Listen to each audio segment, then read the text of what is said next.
Okay, so for today's deep dive, I want to start with this image I've been thinking about.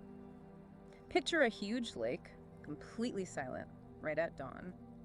The surface is just glass, perfectly reflecting the sky. It looks so incredibly peaceful. It does, that image of perfect stillness.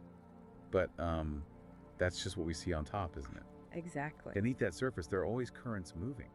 Unseen streams, really, that were shaped ages ago by things we weren't even around for. And when we sort of interact with it, those currents pull us without us even realizing. We just think, oh, that's how the water is. And that's such a powerful way to think about these inherited patterns we carry inside. All right. They're not like loud instructions someone gave us. They're silent streams you mentioned. Yeah, shaping our gut reactions, our fears, what feels safe, even how we understand love. It all feels so normal. Completely natural. Like, this is just me.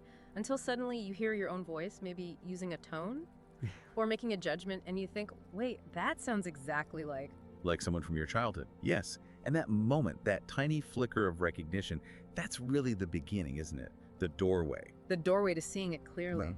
There's an ancient term for these kinds of deep, subtle imprints, saskara.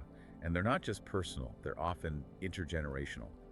So less like stories we were told explicitly. Much less. Think of them more like energetic seeds planted in the nervous system itself, really early on, before we even had words for things. Okay, so like a kid doesn't learn about anger from a book. They learn it by watching, say, their parents' jaw tighten, or their voice just disappearing under stress. Precisely. That silent reaction becomes the script, the automatic, unconscious program they end up carrying. Wow. And you're saying that even modern science is sort of catching up to this idea, this neurological imprinting. It is, yeah. Which leads us to this quiet, maybe difficult truth. You, the listener, are likely carrying unhealed things from your family line. And it's crucial to say that's not about being weak or flawed. Not at all. It's actually often about loyalty. As children, fitting in, belonging. That meant mimicking, even the painful parts. It was a survival strategy. Protection. That changes everything, doesn't it? So this deep dive, it's not about assigning blame for what got passed down. No, it's purely about gaining clarity, just understanding the invisible forces that have been shaping things. But here's the tricky part, I find. Sometimes knowing about the pattern makes it feel even more inescapable. Like, great, now I know I'm trapped. How does just seeing it lead to freedom? Ah, yes. That's the core question. Right. Because if we just know we're trapped and stop there, it can lead to, resignation. Right. Real freedom starts when we realize the suffering isn't just the pattern itself. It's our unexamined identification with it. Believing this pattern is me. So the shift is realizing, okay, I'm experiencing this pattern, but it isn't the fundamental truth of who I am. Exactly. I am repeating something perhaps that wasn't originally mine to carry. That's the awakening moment. It feels like trying to redirect a river that's been carving the same deep canyon for, centuries. The path feels so set. The path is deeply carved, like that canyon by time, pressure, those inherited scripts. But the river is still water. Okay. And awareness. Think of awareness like a sudden storm. It swells the river, makes the water rise, and suddenly there's enough energy, enough volume for the water to potentially spill over the banks. To find a new course. New possibility opens up. The old canyon is still there, but the river isn't bound to it in the same way. So to even allow for that possibility, we have to stop saying things like, well, this is just who I am. That phrase really locks the door, doesn't it? It's like putting up a velvet rope around the very prison cell we're in. So instead, we can turn towards practices like vipassana. Insight meditation. Often translated that way, yes. But it can be simpler, too, just practicing deep seeing moment to moment in daily life. It's not about instantly fixing the pattern. It's more about pausing. Yes. Pausing when that old familiar surge arises, that urge, that reaction, and asking, gently, curiously, whose voice is this, really? Did I consciously choose this feeling, this reaction? Or was it chosen for me by history? So you're suggesting observing the mind almost like a curious guest, not a judge or a critic. Exactly, not a judge. But that pause feels almost impossible sometimes. When that old program is running, especially under stress, it feels like there's zero space to insert a pause. It does feel impossible at first. It takes immense energy, frankly, because you're pushing against generations of momentum. Right. But the discoveries that come from even trying, They can be truly astonishing. You start to see that many of your deepest fears, they were never actually yours to begin with. Can we talk more about those specific inherited fears? You mentioned ones around success or money earlier, and those feel so charged with that survival loyalty thing. Absolutely. Let's take that tension around abundance, where maybe having enough feels dangerous, or where success feels like it means losing connection, losing love. Yeah, I've seen that play out. You might see someone who keeps getting close to a goal, then finds ways to sabotage it. Subconsciously, the inherited belief might be something like, if I succeed too much, I'll stand out, I'll be a target. Or I'll leave my family behind, I'll end up alone. Or maybe it mirrors a parent's pattern, like the father whose worth was tied completely to nonstop work. Or the mother who learned withdrawal was the only way to protect herself from being hurt. Precisely. Those were their survival strategies. They weren't flaws, they were adaptations that worked on some level for them. And repeating them is just human. It's deeply human. But awakening within those patterns, starting to see them clearly, that is the revolutionary act. That's where liberation begins. Okay, so awakening involves bringing light, like you said. How does this ancient idea connect with something like, say, neuroplasticity? Because we know just wanting to change isn't enough, right? Willpower alone doesn't seem to cut it. Right. Think of the mind like a room full of echoes. Every criticism you internalized, every bit of anger you swallowed, it's an echo bouncing around. And for years, we think the echo is our own voice. Exactly. Awareness is like switching on the light in that room. Suddenly you see, oh, that's not my voice. That's just a recording. Neuroplasticity confirms this because it shows the brain can rewire itself, but it's activated most effectively by awareness paired with new experience, not just awareness alone. Okay. So it's the seeing plus the doing differently. Yes, which means we often have to tolerate the sheer discomfort of the old pathway kind of protesting, while the new one is just starting to form. That discomfort is the old wiring screaming for attention. That makes sense. Like, take the urge to automatically people pleases, even when you're completely drained. Perfect example. The real shift doesn't happen when you just think, I should say no. Yeah. It happens when you actually feel that wave of anxiety rise up when someone asks you for something. Yeah. And you pause, breathe, and manage to choose just this once to say no. Maybe kindly, but still no. And then comes the guilt wave, probably. Oh, absolutely. That guilt or shame you feel right after. That's the old neural pathway, throwing a tantrum, basically. But sitting with that tantrum, tolerating it without giving in, that's the moment the new pathway starts to strengthen. So fear in this model isn't the enemy. It's more like a messenger, pointing towards an unmet need, maybe for safety or belonging. Beautifully put, yes. Yeah. And this is where the idea of non-attachment becomes really practical and maybe misunderstood. How so?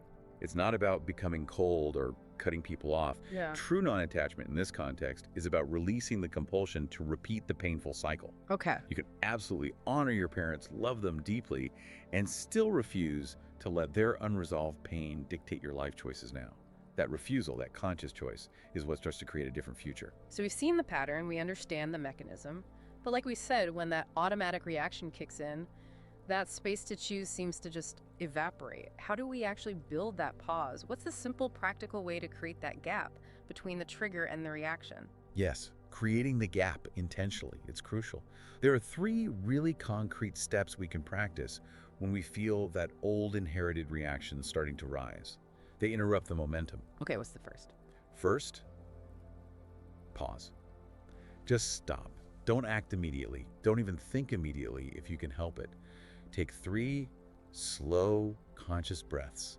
Feel your feet on the ground. It's a physiological reset. Right, the breath as an anchor, pulling you out of the past storm and into this moment, this body. Exactly. Second step, name it. This is key for disidentifying.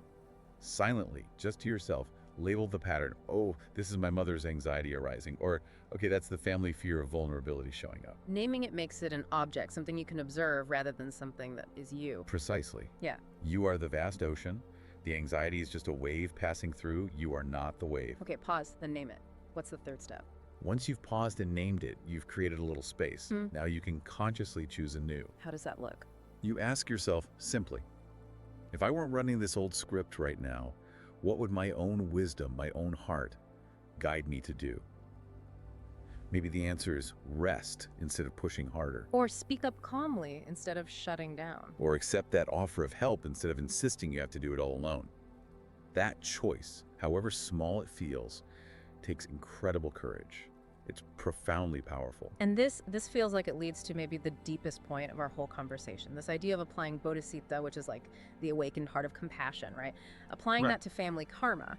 So my personal healing journey, it's not just selfish self-care. Not in the slightest. It's actually an offering, a profound offering to your entire lineage, past and future. How is that different from just, say, forgiving past hurts? It's deeper. It means recognizing that their suffering, their limitations, created the pattern you inherited.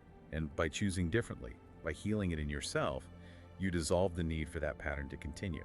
You literally stop it from passing down the line. Wow. So every time you refuse to pass on a specific wound, you're lightening the load for generations you might never even meet. You absolutely are. It changes the whole perspective. It helps us stop seeing our parents maybe as just the source of our problems. And start seeing them as, well, as fellow travelers, fellow humans navigating their own fragility, doing the best they could with the tools and wounds they inherited. Their patterns were survival tools for them, not deliberate traps for us. Often, yes. And when you break free from a limiting pattern, in a way, you're fulfilling their deepest, often unspoken wish for you. May my child suffer less than I did. That's an incredible act of respect, actually. It reframes the whole narrative. We can shift the inner talk from, oh no, I'm doomed to repeat this, to something more like, I am the one in this lineage who now sees clearly enough to choose differently. That is the power of interrupting the cycle. It's alchemical, turning lead into gold. And you mentioned a shockwave effect, that we don't have to fix everything. No, thank goodness. You don't have to achieve perfect enlightenment or heal every single ancestral wound to make a difference. You only need to interrupt the momentum consciously.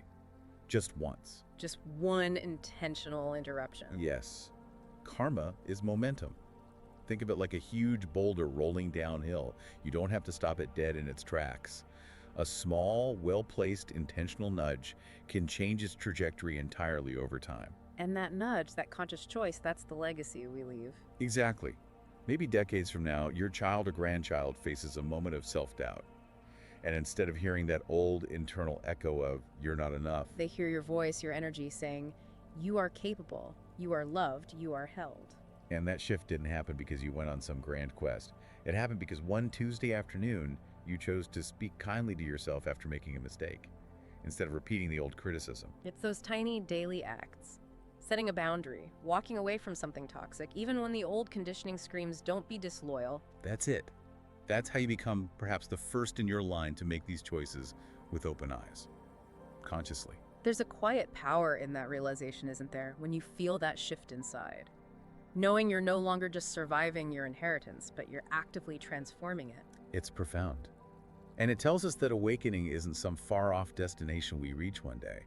It's a daily vow, a commitment, moment by moment, to meet life as it is without the distortion of borrowed fears. And maybe the most radical act of love and respect for our ancestors isn't blind obedience to their patterns. But precisely this, the daily vow of awakening. So let's invite you, the listener, into that quiet space right now, just for a moment of stillness, connecting with yourself. Perhaps place a hand on your heart.